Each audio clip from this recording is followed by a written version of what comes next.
ஆண்டவராகிய இயேசுவின் நாமத்தில் உங்களை வாழ்த்துகிறேன், வரவேற்கிறேன். கர்த்தர் நம்முடைய வாழ்க்கையிலே மிகவும் நல்லவராகவும் போதுமானவராகவும் இருந்து ஒவ்வொரு நாளும் உண்ண உணவுக்கும் முடுக்க உடைக்கும் ஒரு நன்மைக்கு குறைவில்லாதபடிக்கு அவர் வழிநடத்தி வருகிறார். அவருடைய இரக்கங்கள் மிகவும் மேலானதாக காணப்படுகிறது. இந்த நாளிலும் கூட நாம் தேவனுடைய வார்த்தைகளை கொஞ்ச நேரம் தியானிக்க போகிறோம். பலவீனப்பட்டவனாய் இருக்கிறேன், ஆனாலும் அபிஷேகிக்கப்பட்டவன் என்கிறதான தலைப்பிலே 2 சாமுவேல் 3வது அதிகாரம் 39வது வசனத்திலிருந்து கொஞ்ச நேரம் நம் தேவனுடைய வார்த்தைகளை தியானிக்க போகிறோம். நம்முடைய வாழ்க்கையிலே பல நேரங்களிலே நாம் பலவீனம் உள்ளவர்களாக உணர்கிறோம். பல நேரங்களிலே நாம் என்ன செய்வது, எப்படி முன்னேறி செல்வது என்று தெரியாமல் நாம் திகைத்து நிற்கிறவர்களாக இருக்கிறோம். அப்படிப்பட்டதான சூழ்நிலைகளிலே நீங்களும் நானும் தேவ பிள்ளைகளாக, அவரை உணர்ந்தவர்களாக, அவரை அறிந்தவர்களாக மிகவும் உறுதிப்பாடோடு கூட சொல்ல வேண்டும், நான் அபிஷேகிக்கப்பட்டவன் என்று சொல்லி. இந்த வசனத்தை நான் படிக்கலாம். 2 சாமுவேல் 3:39. நான் ராஜாவாக அபிஷேகம் பட்டவனாய் இருந்த போதிலும் நான் இன்னும் பலவீனன். செருயாவின் குமாரனாகிய இந்த மனுஷர் என் பயத்துக்கு மிஞ்சினவர்களாக இருக்கிறார்கள். அந்த பொல்லாப்பை செய்தவனுக்கு கர்த்தர் அவன் பொல்லாப்புக்கு தக்கதாய் சரி கட்டுவாராக என்றார். இந்த பகுதியிலே நாம் பார்க்கும்போது தாவீது தேவனால் அபிஷேகிக்கப்பட்டதான ஒரு மனிதனாக காணப்படுகிறார். சாமுவேல் தீர்க்கதரிசி தாவீதை அபிஷேகம் பண்ணுகிறார். அதற்கு முன்பதாக கோலியாத்தை இந்த தாவீது மேற்கொண்ட ஒரு மனிதனாகவும் காணப்படுகிறார். இப்படிப்பட்டதான ஒரு சூழலிலே நாம் இஸ்ரேல் தேசத்தை பார்க்கிறதான போது 2 பிரிவுகளாக காணப்படுகிறது. ஒன்று இஸ்ரவேல் என்றும் இன்னொன்று யூதாவாகவும் காணப்படுகிறது. இந்த 2 ராஜ்யங்களுக்கிடையே ஒரு நல்ல ஒரு ஒப்புரவாதல் இல்லாமல் சண்டையும் யுத்தங்களும் நடைபெறுகிறதான ஒரு சூழ்நிலை காணப்படுகிறது. இந்த 2 ராஜ்யங்களுக்கும் யுத்தத்தை மேற்கொண்டு நடத்துவதற்கான தலைவர்கள் காணப்படுகிறார்கள். இஸ்ரவேல் ராஜ்யத்தை அபினார் என்கிறதான ஒரு மனிதனும், யூதா ராஜ்யத்தை யோவாப் என்கிறதான ஒரு மனிதனும் முன்னின்று அவர்கள் நடத்துகிறார்கள். இந்த அபினார் சவுலுடையதான அந்த இஸ்ரவேல் தேசத்தை வழிநடத்துகிறதான போது அவனை துரத்துகிறார்கள். இப்போ இந்த அபினார் தாவீதினிடத்திலே கடந்து வந்து என்ன நடக்க போகிறது என்கிறதை எல்லாமே உண்மையாக சொல்லுகிறான். தாவீது அதை ஏற்றுக்கொண்டு இவனை சமாதானத்தோடு கூட போக அனுப்புகிறார். ஆனால் யுத்தத்திலே யோவாபினுடையதான ஒரு சகோதரனை இந்த அபினார் மேற்கொண்டு அவனை கொல்லுகிறான். இது மிகவும் வருத்தம் அடைந்து யோவாப் இந்த அபினாரை கொல்லுகிறார். இப்படிப்பட்டதான ஒரு சூழ்நிலையிலே தாவீது இந்த யோவாபுடையதான குடும்பத்தை தாவீது சபிக்கிறார். இப்போது நாம் இந்த 39வது வசனத்தினராக வருகிறதான போது தாவீது சொல்லுகிறார், நான் அபிஷேகிக்கப்பட்டவன், ஆனாலும் நான் பலவீனனாக காணப்படுகிறேன் என்று சொல்லுகிறார். ஆங்கில வேதத்திலே today I am week but I am anointed அப்படின்ட்டு இந்த ஆங்கில வேதத்திலே பார்க்க முடியும். அப்படி என்று சொன்னால் டுடே என்று சொல்லும் போது இன்றைக்கு, இப்போதைக்கு நான் பலவீனனாக இருக்கிறேன், ஆனாலும் நான் அபிஷேகிக்கப்பட்டவன். என்னுடைய எதிர்காலத்தில் நான் பலவீனனாக இருக்க மாட்டேன், என்னுடைய முற்காலத்தில் நான் பலவீனனாக இல்லை. ஆனால் இப்போது இந்த சூழல் எனக்கு பலவீனமாக தோன்றுகிறது, ஆனாலும் நான் அபிஷேகிக்கப்பட்டவனாக காணப்படுகிறேன். பிரியமான தேவ ஜனங்களே, நம்முடைய வாழ்க்கையிலும் பலவிதமான சூழ்நிலைகளை நாம் சந்திக்கின்றதான போது பலம் அற்றவர்களாக, பலவீனர்களாக நாம் அநேக நேரங்களிலே நாம் நம்மை நாமே பாவித்துக் கொள்ளுகிறது உண்டு. ஆனாலும் நீங்களும் நானும் அபிஷேகிக்கப்பட்டதான தேவ பிள்ளைகளாக காணப்படுகிறீர்கள் என்று சொன்னால் தைரியமாக சொல்ல முடியும், நான் இப்போது ஒருவேளை பலன் அற்றவனாக இருக்கிறேன், ஆனால் என்னை என் தேவன் ஒரு நாள் மீட்பார் என்கிறதான நம்பிக்கையிலும் அந்த விசுவாசத்திலும் நாம் காணப்படுகிறவர்களாக இருக்க வேண்டும். 2 கொரிந்தியர் 12:10 சொல்லுகிறது பாருங்கள், அந்தபடி நான் பலவீனனாக இருக்கும் போதே பலன் உள்ளவனாக இருக்கிறேன் என்று சொன்ன பரிசுத்த ஆவியானவர் எனக்குள்ளதாக காணப்படுகிறார் என்று பவுல் இதில் எடுத்துரைக்கிறதை நாம் பார்க்க முடியும். ஏனென்று சொன்னால் நமக்குள் இருக்கிறதான தேவன் மிகவும் பெரியவராக இருக்கிறார். 1 பேதுரு 2:9 நாம் தெரிந்து கொள்ளப்பட்ட சந்ததிகளாக காணப்படுகிறோம். பிரியமானவர்களே, இந்த 2 சாமுவேல் 3:31 எதற்காக அவன் இப்போது பலவீனம் உள்ளவனாக இருக்க என்று தாவீது சொல்லுகிறார் என்று சொன்னால், அவருடையதான அந்த ராஜ்யம், யூதா ராஜ்யம், அது பிரிந்து ஒரு சிறிதான ஒரு ராஜ்யமாக இப்போது காணப்படுகிறது. இப்போதுதான் சேவர்களும் படை வீரர்களும் உருவாகி கொண்டிருக்கிறார்கள். ஒரு இளம் ராஜ்யமாக இந்த ராஜ்யம் காணப்படுகிறபடியினால் இப்போது இஸ்ரவேலிலே காணப்பட்டதான அந்த அளவிற்கான சேவகர்களும் ஒருவேளை கருவிகளும் யுத்தத்திற்கு தேவையான எந்த விதமான ஆயுதங்களும் இல்லாத ஒரு சூழ்நிலையிலே இருக்கலாம். எனவே இப்போது தாவீது சொல்லுகிறார், இந்த நாளிலே நான் பலவீனனாக இருக்கிறேன் என்று சொல்லி. பிரியமானவர்களே, இந்த நாளில் நீங்கள் எந்த நிலைமையில நீங்கள் பலவீனமாக காணப்படுகிறீர்கள்? உங்களுடைய பலவீனங்களை அறிந்ததான தேவன் ஒருவர் இருக்கிறார். ஆனால் நீங்கள் அவருடைய அபிஷேகத்தை முழுமையாக பிரதிபலிக்கின்றதான போது உங்களாலும் சொல்ல முடியும், நான் அபிஷேகிக்கப்பட்டவன். பலவீனம் தான், ஆனால் நான் அபிஷேகிக்கப்பட்டவன் என்று சொல்லி. அபிஷேகம் என்று சொல்லுகிறதுடைய அர்த்தத்தை பார்க்கும்போது பழைய ஏற்பாட்டிலே ஒரு மனிதன் அவன் ராஜாவாகவோ தீர்க்கதரிசியாகவோ அல்லது ஆசாரியனாகவோ அவன் அபிஷேகிக்கப்படுகிறதான போது ஒரு முதிர்ந்த தீர்க்கதரிசி அல்லது தேவனால் அனுப்பப்பட்டதான ஒரு மனிதர் கடந்து வந்து இவனை எண்ணெயினால் அபிஷேகம் பண்ணுகிறவராக இருக்கிறார். அது எதை குறிக்கிறது என்று சொன்னால், இவன் தான் இனி எல்லாவற்றுக்கும் மேலான ஒரு தலைவனாகவோ ஆசாரியனாகவோ தீர்க்கதரிசியாகவோ ராஜாவாகவோ அவன் காணப்படுகிறான். இவனுக்கு எல்லா விதமான அதிகாரமும் இருக்கிறது, எல்லா விதமான வல்லமையும் இருக்கிறது. இந்த அதிகாரமும் வல்லமையும் இந்த அபிஷேகத்தினால் இவனுக்கு கடந்து வருகிறதான போது இந்த அபிஷேகம் பண்ணப்பட்டதான மனிதனுக்கு பாதுகாப்பும் கடந்து வருகிறதாக இருக்கிறது. ஆனால் புதிய ஏற்பாட்டிலே கடந்து வருகிறதான போது அபிஷேகம் என்று சொல்லுகிறது பரிசுத்த ஆவியினால் நிரப்பப்படுகிறதை குறிக்கிறது. ஒரு மனிதன் பரிசுத்த ஆவியினால் நிரப்பப்படுகிறதான போது அவன் புது பலனை பெற்றுக் கொள்ளுகிறான், தேவ தைரியத்தை பெற்றுக் கொள்ளுகிறான், அதிகாரத்தை பெற்றுக் கொள்ளுகிறவனாக இருக்கிறான். இந்த உலகத்தினுடைய எல்லா பொல்லாத கட்டுகளில் இருந்தும் அவனுக்கு பாதுகாப்பு கிடைக்கின்றதாக காணப்படுகிறது. இந்த அபிஷேகம், புதிய ஏற்பாட்டில் உள்ளதான அபிஷேகம் நமக்கு பொல்லாப்புக்கு எதிர்த்து நிற்கிறதற்கு உதவி செய்கிறது, தேவனுக்கு சாட்சி இடுகிறதற்கு உதவி செய்கிறது, தேவனை பற்றி பிரசித்தம் பண்ண உதவி செய்கிறதாக இருக்கிறது. இந்த அபிஷேகம் நம்முடைய வாழ்க்கையிலே நன்மையையும் நம்முடைய வாழ்க்கையிலே சுகத்தையும் அற்புதத்தையும் கொண்டு வருகிறதாக இருக்கிறது. இந்த அபிஷேகம் சத்தியத்தை நாம் அறிந்து கொள்ளுகிறதற்கு உதவி செய்கிறது. இந்த அபிஷேகம் எல்லா நிலைகளிலும் பொய்களை களைந்து விட்டு நேர்மையான ஒரு வாழ்க்கை வாழ உதவி செய்கிறது. இந்த அபிஷேகம் நம்முடைய வாழ்க்கையிலே காணப்படுகின்றதான போது எந்த ஒரு சக்தியும் எந்த ஒரு சத்துருவும் நம்மை நிச்சயமாகவே மேற்கொள்ளாது. இப்ப எல்லாவற்றிற்குமே காரணம் நாம் அபிஷேகிக்கப்பட்டவர்களாக காணப்பட வேண்டும். பரிசுத்த ஆவியினால் நாம் அபிஷேகிக்கப்பட வேண்டியது மிகவும் முக்கியமானதாகவும் மிகவும் அவசியமானதாகவும் காணப்படுகிறது. இன்றைக்கு கேள்வி என்னவென்று சொன்னால், தேவனுடைய அபிஷேகத்தினால் பரிசுத்தாவின் வல்லமையின் அபிஷேகத்தினால் நாம் நிரப்பப்பட்டிருக்கிறோமா? தாவீது தேவ அபிஷேகத்தினால் அவர் அபிஷேகிக்கப்பட்டதான ஒரு மனிதர். ஆனாலும் அவருடைய வாழ்க்கையிலே உலக பிரகாரமான பலவீனம் கடந்து வருகிறது, சோர்வுகள் கடந்து வருகிறது, அந்த யுத்தத்திற்கு சரியான ஆட்கள் இல்லாத ஒரு சூழ்நிலை இருக்கிறது. ஆனால் அவர் யார்? தேவனால் அபிஷேகம் பண்ணப்பட்டதான ஒரு மனிதர். அதுதான் இன்றைக்கு நம்முடைய வாழ்க்கையில ஒரு அடையாளமாக காணப்பட வேண்டும். இந்த தாவீது 3 முறை அபிஷேகிக்கப்பட்டதான ஒரு மனிதராக இருக்கிறார். முதலாவதாக 1 சாமுவேல் 16:13 பார்க்க முடியும்.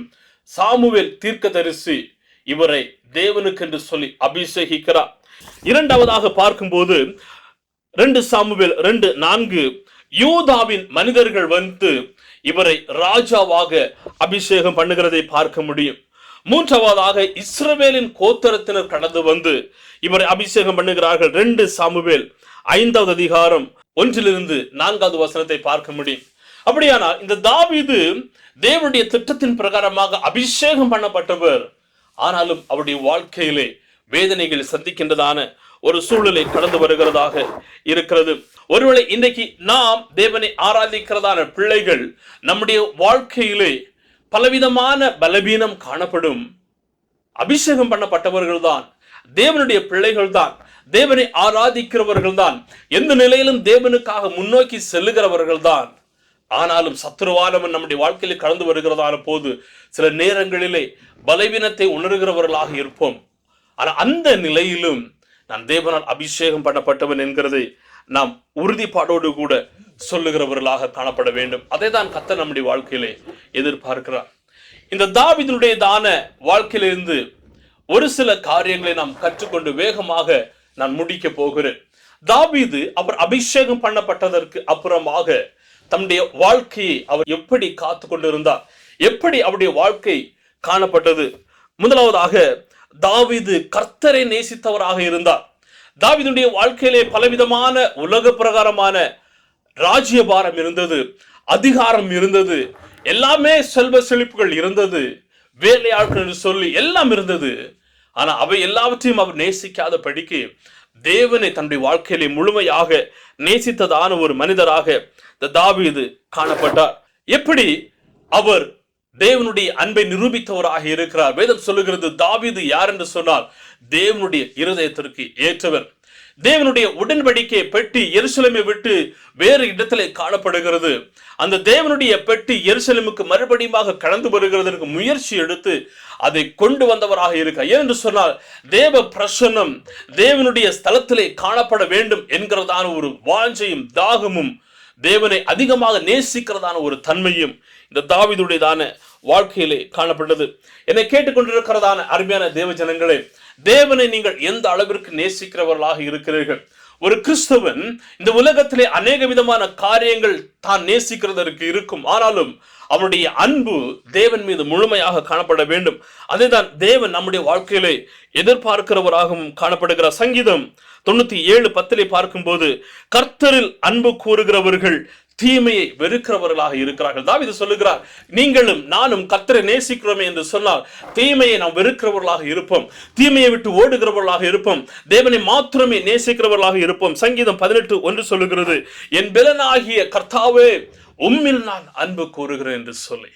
பிரியமானவர்களே, இன்னைக்கு நாம் தேவன் மீது அன்பு கூறுகிறவர்களாக இருக்கிறோமா? சங்கீதத்திலே எல்லா சங்கீதத்திலும் பார்க்கிறதான போது தாவீதுடையதான வெளிப்பாடை பார்க்க முடியும். எந்த அளவிற்கு அவர் தேவனை நேசிக்கிறார் என்கிறதை நாம் மிகவும் இலகுவாக புரிந்து கொள்ள முடியும். தாவீது தேவனுடைய வீடை கட்ட வேண்டும் என்கிறதான ஒரு வாஞ்சை அவருக்கு கடந்து வருகிறது. எப்படி? அந்த அளவுக்கு அவர் தேவனை நேசித்ததன் காரணமாக. அவரால் கட்ட முடியவில்லை, அவருடைய குமாரன் தேவனுடையதான ஆலயத்தை கட்டியிருக்க என்று நாம் வேதத்திலே பார்க்க முடியும். பிரியமானவர்களே, இன்றைக்கு நாம் அபிஷேகிக்கப்பட்டவர்களாக இருக்கும் போது தேவனை நாம் நேசிக்கிறவர்களாக காணப்பட வேண்டும். அதைதான் தேவன் நம்முடைய வாழ்க்கையிலே அவர் எதிர்பார்க்கிறவராக இருக்கிறார். இரண்டாவதாக, தாவீது தேவனை உண்மையாக ஆராதிக்கிறவராக இருந்தார். ஏதோ ஒரு கடமைக்காக தேவனை ஆராதிக்கிறவராக அல்ல, எல்லா சூழலிலும் தேவனை அவர் ஆராதிக்கிறவராக இருந்தார். தன்னுடைய வாழ்க்கையிலே மேடுகள் வந்தது, பள்ளங்கள் வந்தது, மலைகளிலும் குகைகளிலும் ஓடி ஒளிய வேண்டிய சூழல் இருந்தது.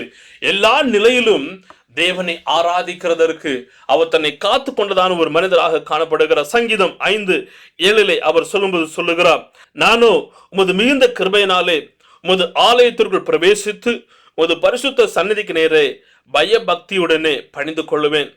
ஆம், தேவனை அவர் ஆராதிக்கிறதை முதன்மையாக கொண்டிருந்தார். எனவே தான் அவர் இன்னொரு சங்கீதத்தில் சொல்லுகிறார், 1000 நாளை பார்க்கிலும் உம்முடைய பிரகாரங்களில் செல்லும் ஒரே நாள் நல்லது. தாவீது தேவனை ஆராதித்தவராக காணப்படுகிறார். பிரியமான தேவ ஜனங்களே, 2 சாமுவேல் 6வது அதிகாரம் 14வது வசனத்திலிருந்து 15வது வசனத்திலும் பார்க்கிறதான போது, எருசலேமிலே தேவனுடைய உடன்படிக்கை பெட்டியை கொண்டு வருகிறதான போது அந்த அளவிற்கு தேவனுக்கு பலிகளை இட்டு தேவனை ஆராதிக்கிறதான ஒரு தன்மை இந்த தாவீதுடையதான வாழ்க்கையிலே காணப்பட்டது. அநேக நேரங்களிலே தாவீது தன்னுடைய வாழ்க்கையை அவன் தேவனை விட்டு விலகினவனாக இருந்தார். ஆனாலும் தேவனை ஆராதிக்கிறதற்கு அவர் ஒருபோதும் மறந்து போகவில்லை, தேவனை துதிக்கிறதற்கு மறந்து போகவில்லை, தேவனை உயர்த்துகிறதற்கு மறந்து போகவில்லை. எனவே தான் சங்கீதம் 34 சொல்லுகிறார், கர்த்தரை நான் எக்காலத்திலும் ஸ்தோத்திரிப்பேன். இன்னைக்கு நாம் எந்த அளவிற்கு இந்த தேவனை துதிக்கிறவர்களாக காணப்படுகிறோம்? மூன்றாவதாக, தாவீது தேவன் மீது வைத்திருந்த விசுவாசத்தை நிரூபித்தார். அவருடைய வாழ்க்கையிலே தேவன் மீது அதிகமாக விசுவாசம் காணப்பட்டது. தேவனை உறுதியாக நம்பினவராக இருந்தார். தன்னுடைய வாழ்க்கையிலே சத்துருக்கள் மேற்கொண்டு வருகிறார்கள், தன்னுடைய படைபலத்தை அவர் நம்பவில்லை, தன்னுடைய யுத்த வீரர்களை நம்பவில்லை, தன்னோடு இருந்ததான ஜனங்களை அவர் நம்பவில்லை, தன்னோடு இருந்ததான ஆயுதங்களை நம்பவில்லை. மாறாக தேவன் மீது விசுவாசம் வைத்ததான ஒரு மனிதராக இந்த தாவீது காணப்படுகிறார். அவருடைய விசுவாசத்தை பாருங்கள். 1 சாமுவேல் 17:37. இந்த சம்பவம் நமக்கு எல்லாருக்குமே தெரியும், எனவே நான் இதை விவரித்து சொல்ல விரும்பவில்லை. ஆனால் அவனுக்கு எதிராக இருக்கிறதான மனிதன் அவரை விடவும் பெரியவராகவும் அநேக விதமான ஆயுதங்களை அழிந்தவராகவும் இருக்கிறார். ஆனாலும் தாவீது நம்பினது யார் என்று சொன்னால் சர்வ வல்லமையுள்ளதான தேவனை. சர்வ வல்லமையுள்ளதான தேவனை அவர் விசுவாசித்ததான ஒரு மனிதனாக காணப்படுகிறார். அவர் சொல்லுகிறார் 1 சாமுவேல் 17:45, நான் கர்த்தருடைய நாமத்தினாலே வருகிறேன் என்று சொல்லி. அந்த அளவிற்கு நம்பிக்கை, விசுவாசம் இந்த தாவீதுக்குள்ளதாக காணப்படுகிறது. பிரியமான தேவ ஜனங்களே, ஒருவேளை உங்களுடைய வாழ்க்கையில உங்களுடைய சத்துருக்கள் மிகவும் பெரியவர்களாக இருக்கலாம். உங்களுடைய வியாதி ஒருவேளை மருத்துவர்களால் சுகமாக முடியாத வியாதியாக இருக்கலாம். அது நீங்கள் சந்திக்கிறதான பிரச்சனைகள் உங்களால் சமாளிக்க முடியாத ஒரு சூழ்நிலையாக இருக்கலாம். ஆனால் உங்களுடைய விசுவாசத்தை இந்த தேவன் மீது வைக்கிறீர்கள் என்று சொன்னால் இந்த தேவன் உங்களை விடுவிக்கிறவராக இருக்கிறார். அவரை துதிக்கிறதற்கு மறந்து போக வேண்டாம், அவரை ஆராதிக்கிறதற்கு மறந்து போக வேண்டாம், அவரை விசுவாசிக்கிறதற்கு ஒருபோதும் தவறி போகவே வேண்டாம். அப்படி இருக்கும்போது தாவீதை போல நம்மாலும் சொல்ல முடியும், என்னை பலப்படுத்துகிறதான தேவன் அவராக காணப்படுகிறார், என்னுடைய பலனாகிய தேவனை நான் அன்பு கூறுகிறேன் என்று சொல்ல முடியும். நான்காவதாக, இந்த தாவீது எல்லா சூழ்நிலைகளிலும் தேவன் மீது அவர் விசாரிக்கிறவராக இருந்தார். எந்த சூழ்நிலைக்கும் உலக பிரகாரமான ஜனங்களிடத்திலே போய் அட்வைஸ் கேட்கவில்லை, விசாரிக்கவில்லை, மாறாக தேவன் மீது விசாரித்தவராக இருக்கிறார். 1 சாமுவேல் 23:1 வரையிலும் பார்க்கிறதான போது பெலிஸ்தியர்கள் இவர்களை படையெடுத்து வருகிறார்கள். இப்போது இவர் தேவனிடத்தில் போய் கேட்கிறார், ஆண்டவரே, நான் இவர்களை மேற்கொள்ளலாமா, நான் போலாமா, யுத்தம் செய்யலாமா, எனக்கு வெற்றி கிடைக்குமா? தேவன் போ என்று சொல்லுகிறார். அதே பிரகாரமாக போய் வெற்றியை சுதந்திரித்துக் கொள்ளுகிறார். 2 சாமுவேல் 2:1 வரையிலும் பார்க்கிறதான போது கூட யூதாவின் பட்டணங்கள் ஒன்றில் போய் இருக்கலாமா, போரிடலாமா என்று தேவனிடத்தில் விசாரிக்கிறதான போது தேவன் போய் என்று சொல்லுகிறார். 2 சாமுவேல் 5:17-19 வரையிலும் பார்க்கும்போது பெலிஸ்தியர்கள் மறுபடியும் படையெடுத்து வருகிறார்கள். தேவனிடத்தில் கேட்கிற, ஆண்டவரை, நாங்கள் கடந்து செல்லலாமா, இவர்களை மேற்கொள்ளலாமா என்று கேட்கும்போது, விசாரிக்கும் போது தேவன் அவருக்கு உத்தரவு கொடுக்கிறார். அதன் பிரகாரமாக அவர் போய் வெற்றியை சுதந்திரித்துக் கொள்ளுகிறவராக இருக்கிறார். என்னை கேட்டுக்கொண்டிருக்கிறதான அருமையான தேவ ஜனங்களே, இன்னைக்கு நம்முடைய வாழ்க்கையிலே ஒரு தீர்மானம் எடுக்கிறதான போது, ஒரு முக்கியமான நிகழ்வுகள் நடைபெறுகிறதான போது நாம் தேவனிடத்திலே போய் விசாரிக்கிறவர்களாக இருக்கிறோமா, அல்லது நாம் அப்படியே விட்டு விடுகிறவர்களாக இருக்கிறோமா? தேவனிடத்தில் நாம் விசாரிக்க வேண்டியது அவசியம். ஜெப வாழ்க்கையை நாம் முன்னேறி செல்ல வேண்டியது அவசியம். ஜெபத்திலே தரித்திருக்க வேண்டியது அவசியம்.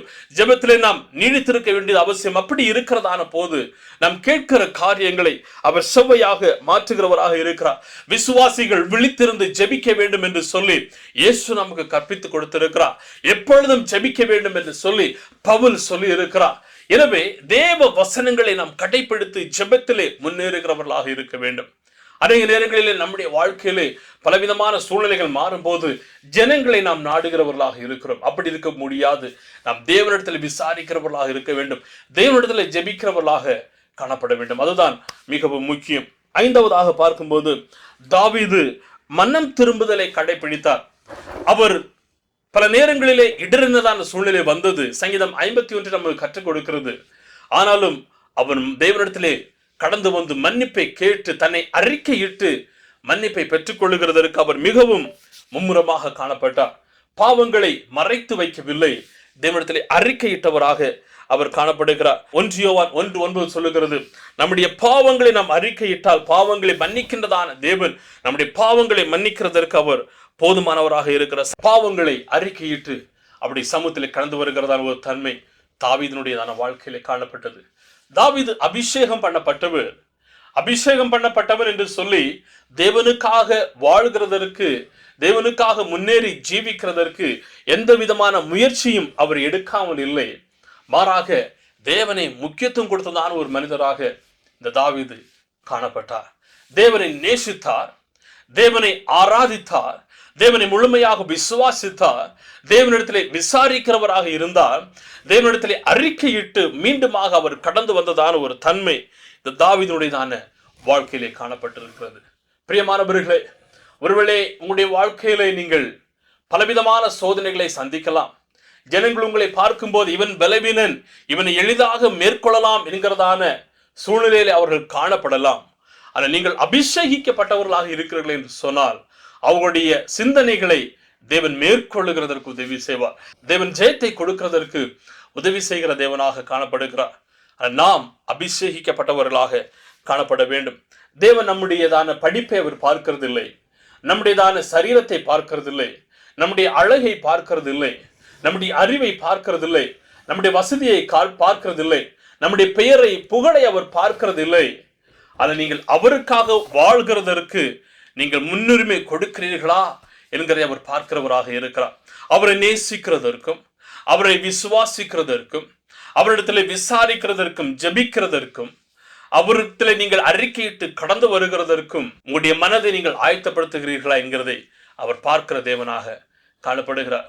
எனவே பிரியமான தேவ ஜனங்கள், இந்த நாளிலே உங்களுடைய சூழ்நிலைகளை பார்க்க வேண்டாம், உங்களுடைய நிலைமைகளை பார்க்க வேண்டாம். தேவன் மீது விசுவாசித்து இன்னும் அதிகமாக அவரை ஆராதியுங்கள், அதிகமாக விசுவாசியுங்கள், அதிகமாக அவரை நேசியுங்கள், அதிகமாக அவரோட நேரத்தை செலவிடுங்கள். அவர் உங்களுடைய வாழ்க்கையிலே நீங்கள் அபிஷேகம் பண்ணப்பட்டவர்கள் என்கிறதை அவர் நிரூபிக்கிறதற்கு போதுமான தேவனாக இருக்கிறார். கர்த்தர் உங்கள் ஒவ்வொருவரோடும் கூட இருந்து உங்களை ஆசீர்வதித்து பலப்படுத்துவாராக. ஆமேன், ஆமேன். God bless you.